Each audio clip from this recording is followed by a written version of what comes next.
were two main things that I saw between two videos, and it's your start position. Your first video where you made it, in your start position, you had your hips slightly higher than the second video. With your hips slightly higher, your weight's on the midfoot right off the bat, and the ability to clear your knees with a higher hip position is a lot smoother and an easier transition. So this is how it looked like from my point of view. Okay.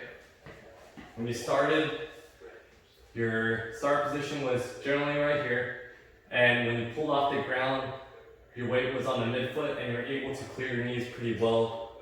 Also, you were able to maintain this back angle pretty well.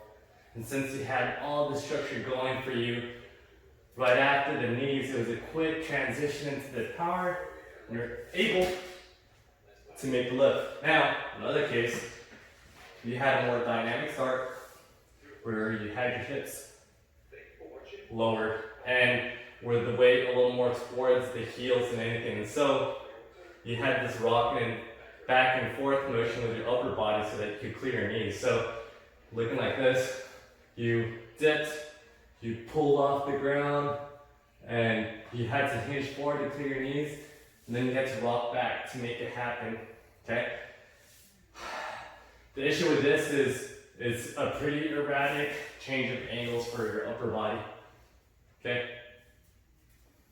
As opposed to a smoother pull where you're already set.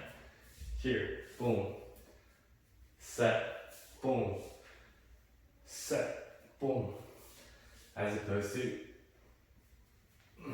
boom.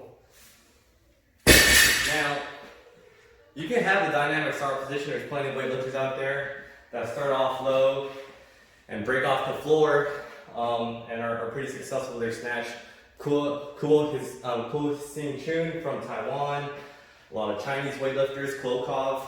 But what they have all in common is that when they start off at a lower position, they're pretty good at having their hips at the right angle by the time it gets to the knee. And so they'll start off low, break off the ground, and they'll already be right here. And you have to be quicker about it as opposed to already being there. So make your choice. If you want to start off lower, that's great. If you want to keep your hips higher, that's good too. It's easier for you to kind of pick up. You don't have to worry about, so many changes in what's going on, changes in where exactly the foot pressure is when you're pulling off the ground. It's up to you.